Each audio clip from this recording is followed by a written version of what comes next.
मन आपका सेवक नहीं, मालिक बन गया है।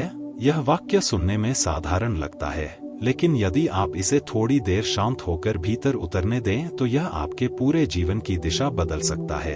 क्योंकि सच यही है कि मन मूल रूप से एक उपकरण था, एक साधन था, एक सेवक था जो आपको जीवन के कार्यों में सहायता देने के लिए बना था। पर धीरे धीरे परिस्थितियों, स्मृतियों, इच्छाओं, भय, सामाजिक कंडीशनिंग और अचेतन आदतों के कारण वही मन सिंहासन पर बैठ गया और आप, जो उसके स्वामी थे, उसके आदेशों का पालन करने लगे। सुबह आंख खुलते ही मन शुरू हो जाता है, आज क्या करना है, किसने क्या कहा, किससे बदला लेना है, किससे प्रशंसा चाहिए, भविष्य में क्या होगा, अगर असफल हो गए तो क्या होगा, अगर लोग छोड़ गए तो क्या होगा। और आप बिना प्रश्न किए उसकी हर बात को सत्य मान लेते हैं, जबकि आपने कभी यह जांचा ही नहीं कि यह आवाज वास्तव में आपकी है या केवल स्मृतियों और प्रतिक्रियाओं का संग्रह है जो अपने आप चल रहा है। मन की सबसे बड़ी चाल यही है कि वह आपको यह विश्वास दिला देता है कि मैं ही तुम हूं, जबकि वास्तविकता यह है कि मन आपके भीतर उठने वाले विचारों, भावनाओं और प्रतिक्रियाओं का प्रवाह मात्र है और आप वह साक्षी हैं जो इस सब को देख सकता है। लेकिन क्योंकि देखने की कला हमने सीखी नहीं, इसलिए विचारों की धारा हमें बहा ले जाती है। जब कोई आपकी आलोचना करता है तो मन तुरंत प्रतिक्रिया देता है, उसने तुम्हारा अपमान किया, जवाब दो, और आप प्रतिक्रिया दे देते हैं। बाद में पछताते हैं, पर तब तक संबंध में दरार पड़ चुकी होती है।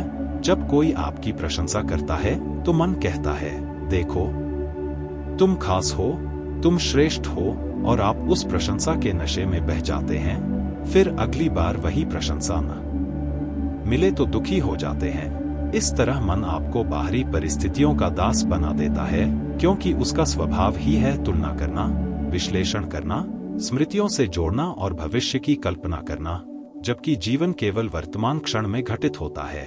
आप ध्यान दें कि जब भी आप शांत बैठते हैं तो मन बेचैन हो उठता है। वह आपको अतीत में ले जाता है, पुराने घाव, पुरानी गलतियां, पुराने अपमान, या भविष्य में कल्पनाएं, योजनाएं, डर। क्योंकि यदि आप वर्तमान में टिक गए तो मन की पकड़ ढीली पड़ जाएगी और मन यह जानता है कि उसकी सत्ता आपकी अचेतनता पर टिकी है। बचपन से हमें सिखाया गया कि ज्यादा सोचो, ज्यादा विश्लेषण करो, ज्यादा योजना बनाओ, और धीरे धीरे हमने सोचने को ही जीवन समझ लिया, जबकि सोच केवल जीवन का एक छोटा सा उपकरण है। यदि आपको घर बनाना है, गणित का प्रश्न हल करना है, कोई रणनीति बनानी है, तो मन अद्भुत सेवक है, वह आपकी सहायता करता है। लेकिन जब वही मन हर क्षण हस्तक्षेप करने लगता है, जब आप प्रेम कर रहे हों, जब आप संगीत सुन रहे हों, जब आप सूर्यास्त देख रहे हों, और वह तुलना करने लगे, निर्णय करने लगे, विश्लेषण करने लगे, तब वह जीवन की सरलता को नष्ट कर देता है। मन का स्वभाव द्वैत में जीना है, अच्छा बुरा, सही गलत, मेरा तेरा, और यही द्वैत आपको संघर्ष में रखता है, क्योंकि जीवन स्वयं इतना विभाजित नहीं है जितना मन उसे बना देता है। उदाहरण के लिए, आप किसी व्यक्ति से मिले, पहली मुलाकात में ही मन ने निर्णय कर लिया, यह भरोसे लायक नहीं, और अब आप उसी पूर्वाग्रह से उसे देखते रहेंगे, चाहे वह कितना भी बदल जाए। क्योंकि मन अपनी कहानी को सही साबित करना चाहता है। मन का मालिक बनना दरअसल उसकी सत्ता को नकारना नहीं है, बल्कि उसकी सही जगह तय करना है। जैसे घर में एक कुशल नौकर हो जो आदेश पर काम करे, पर घर का मालिक वही न बन जाए। जब आप कहते हैं मैं दुखी हूं, तो जरा रुक कर देखें, क्या वास्तव में आप दुख हैं, या दुख का अनुभव आपके भीतर उठ रहा है। यदि आप देख सकते हैं कि दुख एक अनुभव है जो आता है और जाता है, तो आप उससे अलग हैं, और यही अलगाव मन की जंजीरों को ढीला करता है। मन आपको लगातार कहानी सुनाता है, तुम्हारा बचपन ऐसा था, इसलिए तुम ऐसे हो, तुम्हारे साथ अन्याय हुआ, इसलिए तुम्हें कठोर होना पड़ेगा, दुनिया खतरनाक है, इसलिए सतर्क रहो, और इन कहानियों को बार बार दोहराकर वह आपकी पहचान बना देता है। लेकिन यदि आप ध्यान से देखें तो पहचान भी स्मृतियों का संग्रह है, कोई स्थायी सत्ता नहीं। जब मन मालिक बन जाता है तो वह आपको वर्तमान से काट देता है। आप चलते हैं पर सोच कहीं और रही होती है। आप खाते हैं पर स्वाद महसूस नहीं करते। आप किसी की बात सुनते हैं पर भीतर अपनी प्रतिक्रिया तैयार कर रहे होते हैं। इस तरह जीवन का सीधा अनुभव खो जाता है और केवल मानसिक व्याख्या बचती है। ध्यान की परंपराएं इसलिए कहती हैं कि मन को रोको नहीं, उससे लड़ो नहीं, केवल देखो, क्योंकि जैसे ही आप देखने लगते हैं एक दूरी पैदा होती है और वही दूरी स्वामी और सेवक के बीच की रेखा है। मन को दबाने की कोशिश करने से वह और शक्तिशाली होकर लौटता है। जैसे पानी को दबाए तो वह किसी और दिशा से फूट पड़ता है। इसलिए उपाय रिप्रेशन नहीं, अवेयरनेस है। जब आप क्रोध में हों और साथ ही यह देख रहे हों कि क्रोध उठ रहा है, तब आप पूरी तरह क्रोध नहीं हैं, आप उसके साक्षी हैं। और धीरे धीरे क्रोध की ऊर्जा स्वयं शांत हो जाती है, क्योंकि उसे आपकी अचेतन पहचान का ईंधन नहीं मिलता। मन को मालिक बनाने में समाज का भी बड़ा योगदान है, क्योंकि समाज उन लोगों को पुरस्कृत करता है जो अधिक सोचते हैं, अधिक प्रतिस्पर्धा करते हैं, अधिक तुलना करते हैं।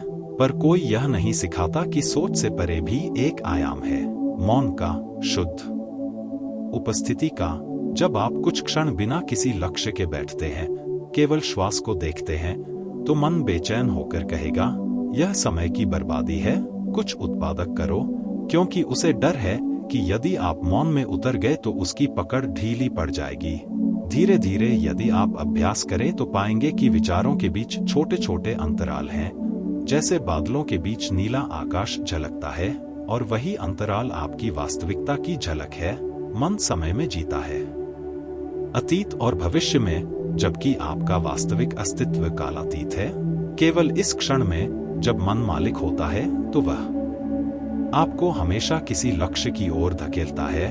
जब यह मिल जाएगा तब खुश होंगे, और जैसे ही एक लक्ष्य मिलता है वह दूसरा खड़ा कर देता है। इस तरह खुशी हमेशा भविष्य में टलती रहती है। यदि आप देखें तो पाएंगे कि मन की अधिकांश गतिविधि दो चीजों के इर्द गिर्द घूमती है, इच्छा और भय, कुछ पाने की लालसा और कुछ खोने का डर, और यही दो ध्रुव आपको लगातार तनाव में रखते हैं। मालिक बनने का अर्थ है इन इच्छाओं और भयों को देखना, उन्हें समझना, पर उनसे संचालित न होना। इसका अर्थ यह नहीं कि आप निष्क्रिय हो जाए, बल्कि आप अधिक सजग होकर कार्य करें, जहां निर्णय प्रतिक्रिया से नहीं, स्पष्टता से आए। जब आप साक्षी भाव में होते हैं तो मन का उपयोग आप करते हैं। जैसे कार चलाते समय स्टीयरिंग आपके हाथ में होता है, पर जब मन मालिक होता है तो वह आपको घसीटता है, और आप बाद में कहते हैं, मुझसे यह कैसे हो गया।